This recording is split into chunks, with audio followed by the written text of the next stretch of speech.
France Maghreb 2, France Maghreb 2.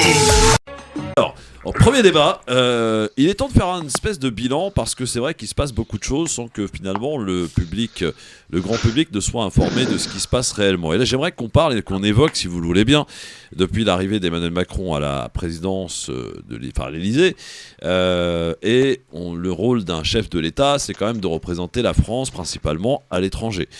Est-ce que notre président, et à en croire quand même certains exemples, la réponse est oui, mais peut-être que vous allez un peu minimiser un peu les choses. Est-ce que le président Macron a-t-il terni l'image de la France à l'international? Si je te pose la question de but en blanc, mon cher Nicolas, qu'est-ce que t'en penses? D'abord, on ne devrait pas poser la question, puisque déjà tu as donné une partie de la réponse, que je n'approuve pas totalement. C'est vrai que l'image de la France n'a pas monté en gamme, je pourrais dire, pendant la période Macron, mais je ne pense pas que c'est soit dû d'ailleurs à Macron, et je m'explique sur plusieurs points. Ouais. D'abord, l'image de la France, je pense qu'elle a commencé à ternir et à baisser à partir de François Hollande. D'accord. Qui a une politique diplomatique, je dirais, quasi inexistante. Deuxièmement, quand on juge un chef de l'État à l'étranger, on le juge aussi d'abord parce qu'il a fait dans son pays. Et c'est vrai que Macron a été marqué par cette crise des Gilets jaunes qui a été ridiculisé, entre guillemets, à travers le monde. Moi, je me souviens de nombreux déplacements à une époque en Afrique où j'étais dans le pays de mon fils, en Guinée, et je me souviens d'un dîner avec le directeur de cabinet du Premier ministre, qui n'est plus Premier ministre maintenant, puisque vous le savez, il y a un dîner avec lui. J'ai dîné avec lui quand même, et il me disait, mais comment vous pouvez nous donner des leçons? Cette phrase est importante. Comment vous pouvez nous donner des leçons alors que vous n'êtes même pas capable, vous-même, de gérer vos propres conflits intérieurs? Et c'est vrai que les Gilets jaunes, je pense, étaient un tournant dans cette politique. Puis ensuite, on est rentré dans une période Covid, où bien évidemment la diplomatie était absente pendant cette période. Et puis après, il y a eu la guerre en Ukraine. Et pendant cette période, on le sait, le président de la République a été président de l'Union européenne. Et une présidence qui a été, on le sait, un peu ternie justement par cette guerre en Ukraine. Après, moi je vais te relancer, je vais laisser bien évidemment la parole aux autres chroniqueurs, je ne vais pas mobiliser la parole comme d'habitude, mais quand tu poses cette question, Christophe, tu la poses en termes économiques, culturels, diplomatiques, politiques? Alors diplomatique, politique et économique. Culturel, c'est autre chose. Voilà. Économique, je vous donne un exemple, tiens, Sofiane Garbaoui, exemple, la Tunisie. Oui. Longtemps, la France a été le premier partenaire économique en Tunisie. Oui. Elle l'a perdu au profit de l'Italie, là, récemment. Oh, ça n'a pas été tout le temps le cas. Hein. Non, mais souvent.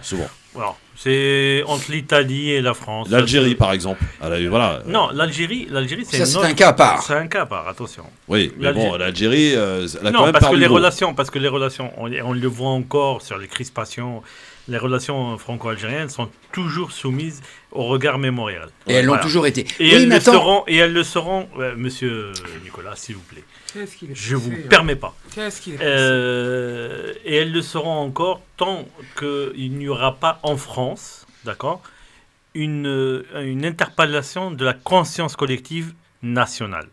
Parce que la problématique, elle se pose en ces termes. Autant les Algériens, pour les avoir fréquentés souvent, parmi la jeune génération, parce que quand même l'Algérie est un peuple très jeune, ils ont fait, je dirais, le cas de cette partie historique. Bon, ça reste toujours un ciment social très important, mais ils arrivent à passer à autre chose. Autant en France, quand on voit le discours qu'a eu le doyen de l'Assemblée nationale lors de l'investiture... Oui, celui qui a été d'ailleurs... qui a rejoint le groupe d'amitié France-Algérie. Hein. Voilà, donc c'est quelque part, il y a quand même, on voit encore les crispations, elles sont à ce niveau-là. Donc... Mais je dirais, c'est pas seulement avec l'Algérie, c'est avec d'ailleurs toute la zone Afrique. Non, mais avec l'Algérie, il a raison. On a un problème mémoriel. Attends, laisse-le parler. Bon. Ouais, vas-y, Nicolas. Non, mais on n'a toujours pas digéré, accusé, fait ce travail de mémoriel avec tous les autres pays. Je vais rebondir tout de suite. Oui, mais je vais rebondir par exemple. Il est rentré il n'y a pas longtemps du Cameroun. Il a fait une tournée africaine. Pour répondre d'ailleurs à ta question, je fais une petite parenthèse sur l'influence économique. Au Cameroun, par exemple, il y a 200 entreprises françaises. Ça représente 10% de l'économie du pays, alors qu'il y a 10 ans, c'était à 40%. On a perdu. On a perdu économiquement au profit de la Chine et au profit de la Russie. Alors, on ne va pas revenir là-dessus. Nico, je voudrais juste poser la question aussi à Karim Alouache, qui est lui justement dans le monde des affaires. Donc il est quand même plutôt bien placé pour nous parler et répondre à cette question. D'un point de vue économique, Karim Alouache, est-ce que le président Macron a-t-il terni l'image de la France ? Il était trop arrogant, Macron. Non, mais clairement, Macron a fait le choix de la politique nationale. Souvent, les présidents, lors du deuxième mandat, ils font rien en France et ils s'occupent de la politique internationale, justement, pour pas avoir de soucis en France. Lui, on peut pas dire qu'il a brillé par, je dirais, l'écoute qu'il était censé avoir. Moi, je me souviens au tout début, lorsqu'il parlait de faire entrer, je dirais, dans sa gestion, la société civile. Mon œil, la société civile, il n'y en a pas, il n'y en a nulle part dans ses équipes, c'est que la frange, je dirais, droite du Parti socialiste qui l'entoure encore aujourd'hui. La crise des Gilets jaunes a donné une image déplorable, notamment aux États-Unis, où les gens disaient mais c'est quoi ce pays où on peut tenir personne, on peut casser des emblèmes de l'institution. Et qui donne des leçons. Les Américains ne sont pas mieux placés pour donner des leçons. Non mais peu importe. Quand tu es le numéro 1 mondial, tu peux donner des leçons à qui tu veux, on s'en fiche entre guillemets. La réalité, c'est qu'on est descendu d'un cran, 2 crans, 3 crans au niveau politique international. La gestion du Covid, on ne va pas en reparler, mais je pense qu'un jour ou l'autre, la justice fera son œuvre. Je pense que la gestion du Covid, ça va faire comme l'affaire du sang contaminé, et que des condamnations tomberont quand il y aura un prochain président. J'en suis convaincu.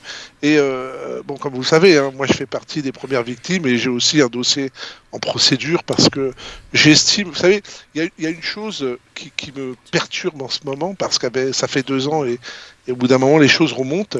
J'ai revu le discours de Buzyn qui disait il n'y a quasiment aucun risque de contamination. L'OMS nous dit qu'il n'y a pas de risque de ceci. En fait, il y avait 0 risque. Et ça, c'était en janvier 2020. Ne refaisons pas, mon cher Karim, le débat sur le Covid. Et puis nous, on s'est lancé dans la campagne. On a tenu des bureaux de vote et à ce jour, il n'y a aucune reconnaissance des assesseurs victimes du Covid. Ouais. Pourtant, on sait que ce sont les premières victimes massives. Bien sûr revenons. Jessie, Claude, revenons sur l'image de la France, Jessie. Bien sûr, j'aimerais rebondir. Attends, bouge pas Karim. Jessie, on va laisser parler de Jessie un peu. Oui, un peu, parce que la parole des femmes, quand même, sur cette radio est importante. Exactement. Alors, Jessie. Approche bien ton micro, Jessie. Oui, par contre, voilà. Merci, Nicolas. Bien devant la bouche. Ça, oui, voilà. merci. Tu lui fais un câlin. Merci, t'es un expert. Alors, je disais... Bim, tiens, c'est gratuit. Non, je disais, je trouve que le Covid a un peu bon dos, parce qu'à chaque fois qu'on ne fait pas bien quelque chose, crise du Covid, qu'est-ce que les Chinois devraient dire sur le fait que cette crise a terni l'image?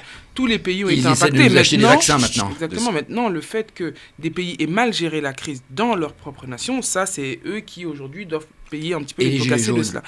Exactement. Mais pour moi, est-ce que Macron a terni l'image de la France internationale? Oui et non. Oui, dans quel sens? Déjà, il faut voir les relations que la France a avec les continents et les partenaires historiques. Oui. Moi, je prends ne serait-ce que l'exemple des sous-marins en Australie. Un manque de respect considérable. Très bon, ça, oui. Macron ne dit rien. Le Drian convoque l'ambassadeur. On est énervé. On s'est fait duper. Ça, oui. Je suis désolé, 12 sous-marins à 56 milliards d'euros. Que dalle, on finit avec 555 millions de dédommagements. Bon, on ne sait pas où ils vont aller, mais surtout pas dans le trou de la Sécu. En tout cas... pour les retraites, on aurait pu les donner pour les retraites. Par exemple, mais bon, je ne sais pas où ça va aller. On se rend compte que oui, il y a un manque de respect. Deuxième sujet, oui, on a la visite de Macron, le 30 novembre, visite d'état-major aux États-Unis, il est reçu par Biden. On espère qu'on va pouvoir renégocier certains accords avec les Américains, que dalle. Aujourd'hui, le plan Biden, le plan massif de Biden, à savoir l'Inflation Reduction Act, qui vise à subventionner les entreprises pour la transition énergétique, dans lequel aujourd'hui, nous, Français, on est lésés, étant donné que... puisque le maire a dit qu'il voulait lancer l'industrie verte. Oui, oui, mais sauf qu'au final, nous, les prix auxquels on paye... ce qu'on importe des États-Unis, c'est 5 fois plus cher que ce qu'on payait avant les sanctions envers la Russie. Donc, vis-à-vis des États-Unis, Macron revient, on n'a rien négocié. Vis-à-vis de la Russie, on perd 56 milliards.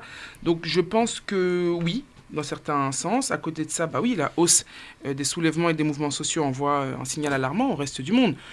Quand aujourd'hui, on a nos médecins généralistes, on a nos boulangers, on a nos chauffeurs, on a nos raffineries. Enfin, je ne connais pas un mois en France où il n'y a pas un corps de métier qui ne se soulève pas. Donc, Ouais, donc, alors, à t'écouter, Jesse, il a terni l'image de la France à l'international, mais aussi l'image ici même, quoi. Je veux dire. Alors, l'Afrique subsaharienne, j'en parle même pas. Le déclin de l'influence de la France n'est même plus à dire et à redire. Oui, mais parce que là, on pourrait s'arrêter 2 minutes là-dessus. Pourquoi c'est en déclin ? Justement, je reviens à notre discussion d'avant, parce qu'on n'a pas fait ce travail mémoriel et qu'à chaque fois aujourd'hui, les entreprises françaises, quand elles veulent essayer d'investir en Afrique, eh ben, elles ont ce double sentiment, on veut le faire, mais pas trop, parce que ceci, parce que cela. Il y a de l'arrogance, il y a de l'arrogance. Et l'arrogance à l'image de Macron, bien évidemment. Enfin, quand on voit que les mines en Afrique sont aujourd'hui détenues par les Russes ou les Chinois... Je vais prendre un exemple très simple. Je vais prendre un exemple très simple. Oui, mon Karim, bouge pas, tu vas t'exprimer, t'inquiète.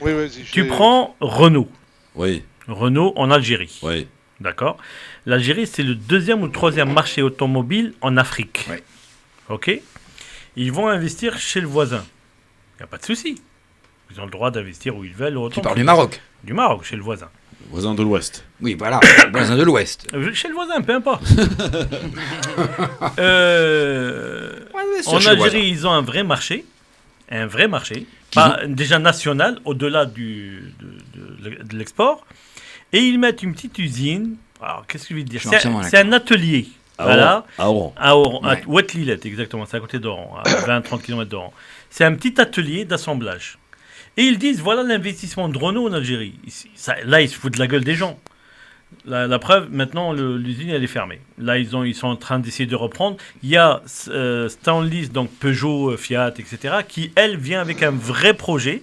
Mais pourquoi ? Parce que derrière, il n'y a pas que les Français. Stellantis, il y a les Américains dedans. Il y a donc, voilà. Ça, c'est le premier point. Deuxième point, tu prends Peugeot à l'époque en Iran. En Iran, ils vendaient 400 000 véhicules. C'est-à-dire que les Iraniens achetaient du matériel, ils montaient. C'était les fameuses 404. Ah, bâché ou pas ? Alors, tous les modèles. Mon père avait une 404. Ouais, tous les modèles. Je me souviens. Et le marché iranien, 400 000 véhicules par an. Les Américains, ils disaient, vous calmez. Alors, pendant des années, ils n'ont rien dit. Quand ils ont vu que ça marchait vraiment bien, ils ont demandé aux Français d'arrêter de livrer sous le fait qu'ils allaient être condamnés, etc., etc. Et les Français, bien sûr, ils se sont couchés.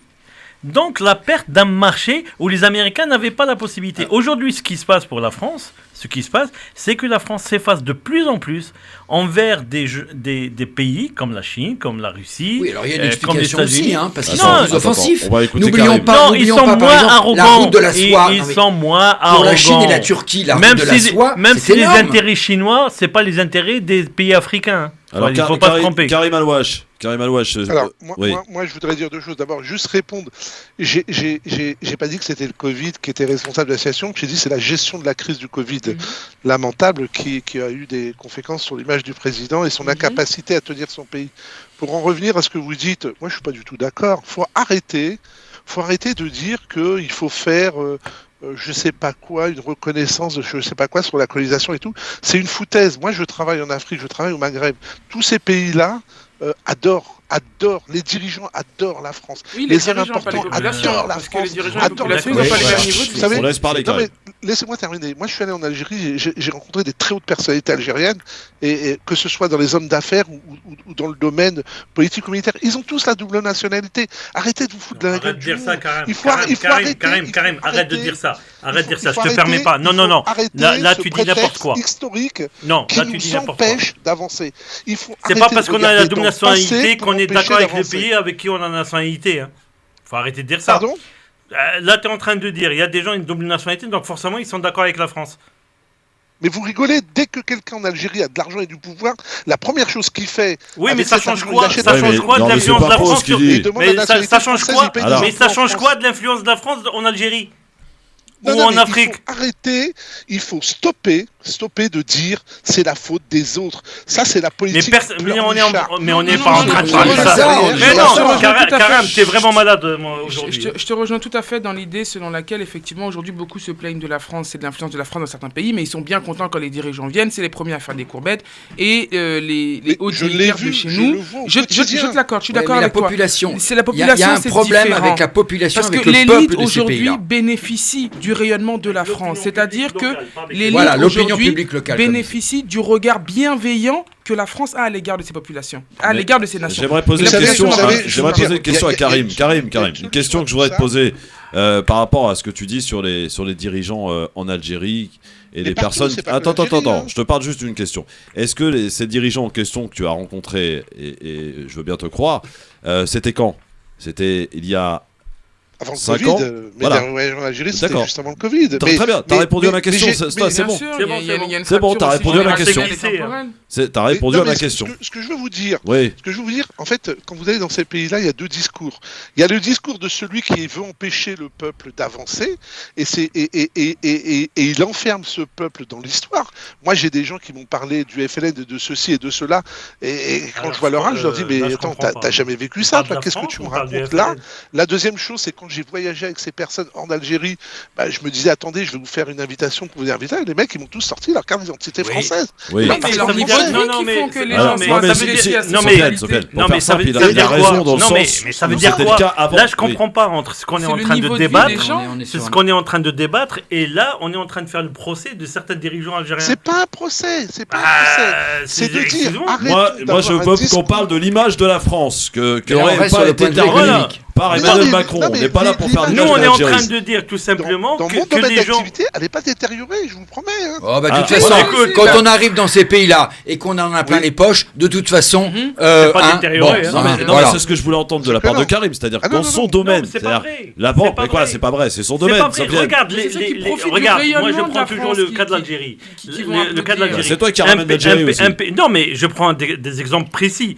Un pays en construction. On a en France parmi les meilleures sociétés de BTP au monde, d'accord ? Ouais. Très peu ont démarché. C'est les Chinois et les Turcs. Bien sûr, ils sont que d'accord ? Donc on vient pas me dire parce que les dirigeants ont une double nationalité, les Français ils vont bien. C'est pas ce qu'on a dit. C'est ce que tu es en train de dire. Quoi qu'il arrive, il faut nuancer le propos. Jessie.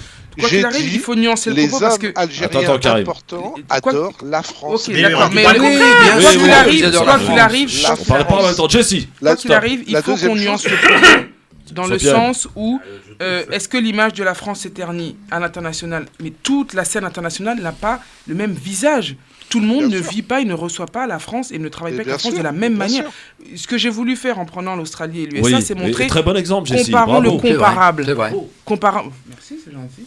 Bonne élève. Qu'est-ce qu'il a dit ? Ne te laisse pas perturber. Non, mais l'idée c'est de dire comparons le comparable. Lorsque des pays comparable. Bien sûr, lorsque des pays avec des PIB similaires peuvent aujourd'hui rivaliser et lorsqu'on voit est-ce que la France s'impose ou pas, là on peut dire qu'elle rayonne. Mais aller dans des pays qui à 10 ans, 15 ans étaient encore considérés comme des pays du tiers-monde avec des dirigeants dont je dirais qu'ils sont là depuis 60 ans. Merci.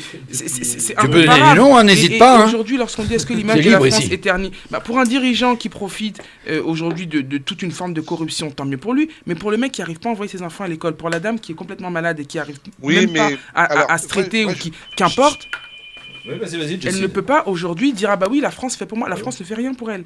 Et la France n'a rien à faire pour elle parce que, exactement, elle est dans son pays. Donc la France... Le discours est varié. Maintenant, là où je dirais que... Tu dois pouvoir te débrouiller seul. Surtout quand tu es un pays aussi riche. La deuxième chose, et moi je le constate... Tu dois pouvoir, mais tout n'est pas toujours possible. Dans des pays où la corruption fait rage, tout n'est pas toujours possible. Il y a des personnes, lorsqu'ils vont en Algérie, ils vont en Haïti, ils vont au Cameroun, ils vont au Maroc, ils vont au Vietnam, ils veulent lancer des projets, ils n'y arrivent pas. Quand ils arrivent dans les administrations pour faire des autorisations, pour faire des certificats, pour avoir tout un tas de procédures administratives, ils sont bloqués. Parce que tu as un agent derrière qui demande une enveloppe. Karim. Bon, alors on va reprendre. C'est ma position et je l'assume. Il faut arrêter de prendre la France en prétexte du non-développement du continent africain. Ça, c'est la première chose. Ah, ça, je suis d'accord avec toi. Il faut arrêter avec ça, parce que ça, c'est la politique de victimisation. La deuxième chose, vous prenez le cas de l'Algérie. L'Algérie, c'est 60 ans d'indépendance. Alors, je veux bien qu'on dise qu'il faut du temps pour se construire, mais au bout de 60 ans, quand vous avez encore 500 000 tentatives d'immigration clandestine du peuple algérien vers la France par an, c'est pas normal. Il y a un truc qui colle pas. Ça, c'est la deuxième chose. La troisième chose, dire que moi, quand j'entends des personnalités dans ces pays-là dire du mal de la France, alors que vous savez que leurs enfants sont en France, qu'ils ont énormément investi en France, d'ailleurs avec de l'argent souvent issu de marchés pas très clean et autres et qu'autres.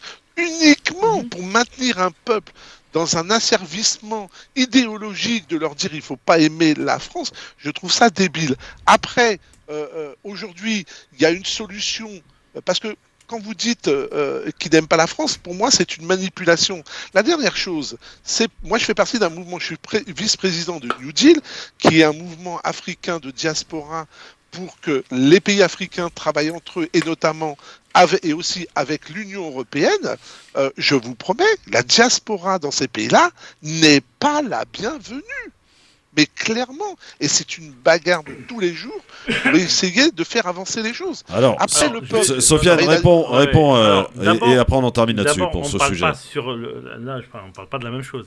Parce qu'on est en train de parler de l'influence de la France dans le monde. Oui. Mais je ne dis pas que les gens aiment ou ils n'aiment pas.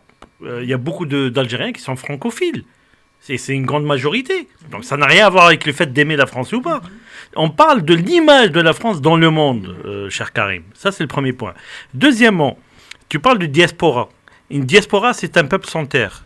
Et tous les gens dont tu parles, c'est pour beaucoup des émigrés qui ont une terre d'attache, que ce soit l'Algérie ou le Maroc ou ailleurs. Donc déjà, c'est deux choses différentes. Maintenant, on parle de l'image de la France dans le monde.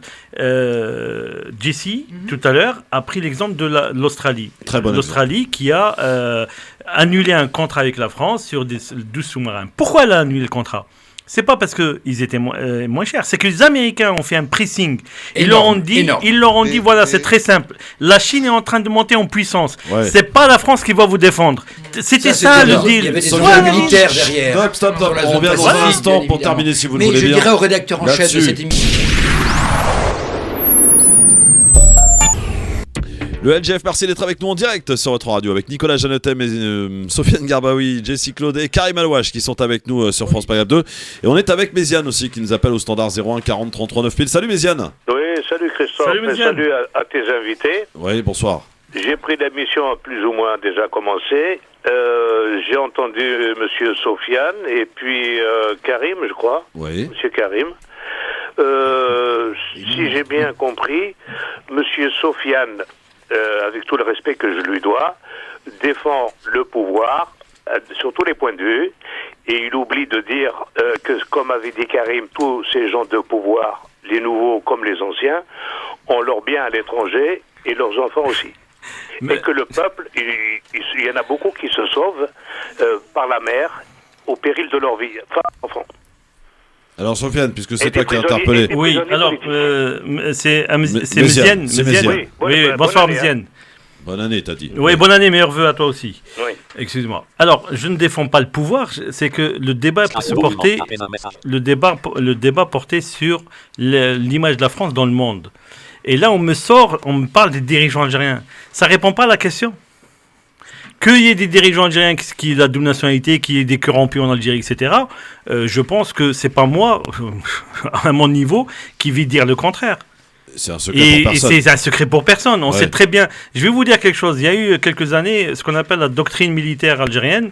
Vous savez, c'était qui l'ennemi ? C'était la corruption. Parce qu'aujourd'hui, la corruption, elle est arrivée à remettre en cause pratiquement l'État algérien.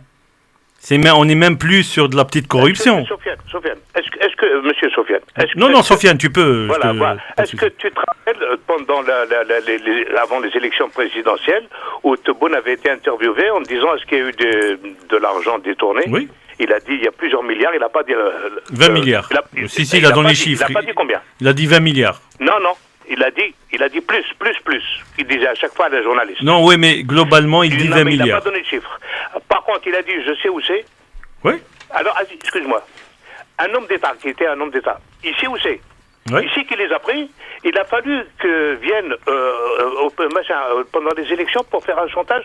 Si vous m'élisez, je les fais rentrer, sinon je ne vais pas rentrer. Est-ce que c'est un dialogue ? Ça c'est notre... Là, on peut faire un débat sur la gouvernance algérienne. On n'avait pas prévu de parler de ça. Mais moi, ce que je disais à Karim, c'est qu'on ne peut pas... c'est-à-dire qu'on parlait sur l'image de la France. Oui. Qu'il y ait des corrompus en Afrique, en Algérie ou ailleurs...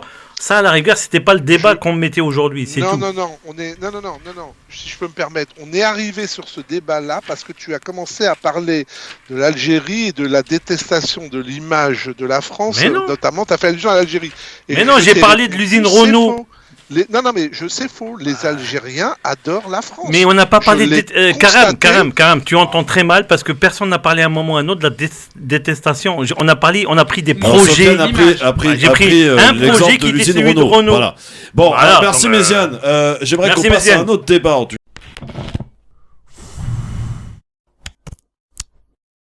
France Maghreb 2, France Maghreb 2.